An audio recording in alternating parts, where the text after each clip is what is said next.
Good morning, all. Suburban Sentinel here, coming to you once again from deep inside the Arabian Peninsula. It is dark 30 in the morning, and I can't sleep.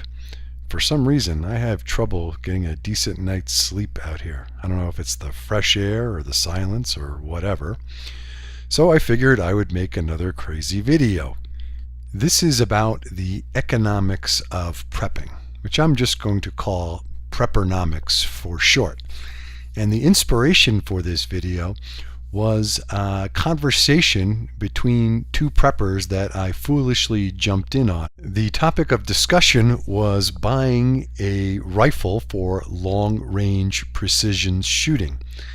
And these were two guys who were at least apparently ordinary Americans, people of limited means, not really wealthy guys. One was talking about spending his tax refund check and then some on, I forget what the military term for it is now. It's sapper. Basically you have a AR type platform or semi-automatic rifle with a large caliber or large cartridge designed for engaging targets at hundreds and hundreds of yards or meters. I was really intrigued by this conversation.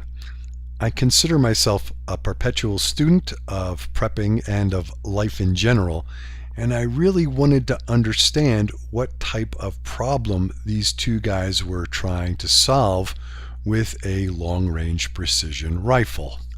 In my eyes, prepping is all about risk, and there are essentially two components to look at.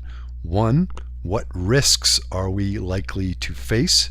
And two, assuming that we all have limited resources of time and or money, how should we allocate our resources to best face those risks? So I jumped in on this conversation because I was really curious as to what risks would justify spending thousands and thousands of dollars on a precision rifle. We'll just call it a sapper from here on out. So I asked the potential buyer of this weapon what role he planned on using it for in his preps.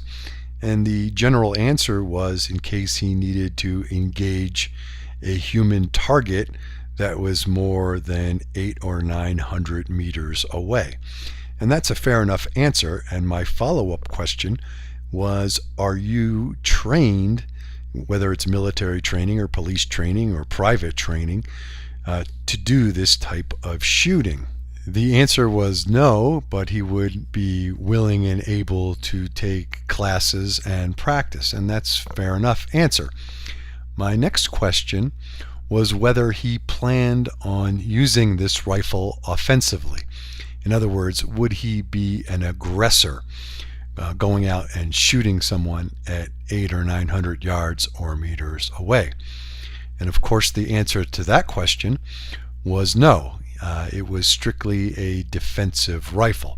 In other words, he would be using it to repel an attacker who was shooting at him from an equivalent distance. Now, I know very little about long-range precision shooting, but I do know that it is a highly specialized skill, and not every yo-yo like me who has a .308 rifle and shot cans off a bench at 100 yards can go out and do sniper quality shooting.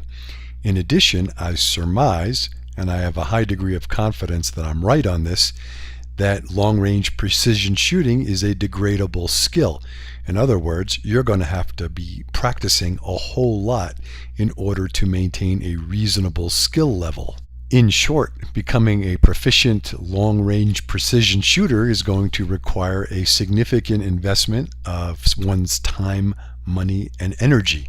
And I wanted to understand how much risk there actually was of him having to use this skill in any type of scenario. So of course I asked the question, and the response was, well, one of my faraway neighbors might see that I have food or other resources in my preps and just take me out and go take my stuff. Well, that's fair enough answer. Now, I'm fully aware that people are liable to do most anything in a desperate SHTF scenario. But my question was, what are the actual chances that your neighbor will try to get your resources by, quote unquote, taking you out from a great distance with a rifle? My follow-up questions were, first, do you have specific information that any of your neighbors have both the skills and the tools to do long-range precision shooting like a trained sniper? And the second follow-up question was, let's assume that one or more of your neighbors has the proficiency and the tools to actually shoot you at 800 or 900 meters away. Assuming further that they are going to be the aggressor and you'll be the one to potentially shoot second, don't you think there's a high probability, if they are so proficient, basically sniper quality shooter, that you won't get the chance? They're going to drop you with the first shot and you'll be a little bit too dead to shoot back. Now, I wasn't trying to be flip or caustic with the guy. My point was, perhaps the actual risk that they were trying to prepare for was just too low to justify the expenditure of time, money, and energy to mitigate that risk. Well, of course, I got the "you're such a bleepity bleep" and "what do you know" and this, that, and the other, and that's fine. In my opinion, the potential buyer of this sapper rifle had deluded himself into thinking that making this major purchase and having to train for it was responsible prepping, when in actuality he was just buying a toy.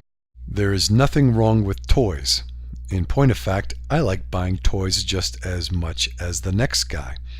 The thing we don't want to do is confuse responsible prepping or responsible family financial management with buying our toys.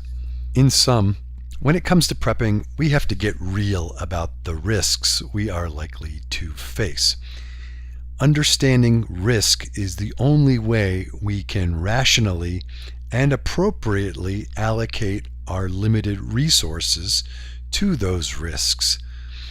Now, that's all I have to say here in episode 1 of Preppernomics. Thanks for watching. This is the Suburban Sentinel. Please thumbs up and subscribe if you like what you see. Questions, enlightening comments, and differing opinions are always welcome. Be safe and prep, everybody.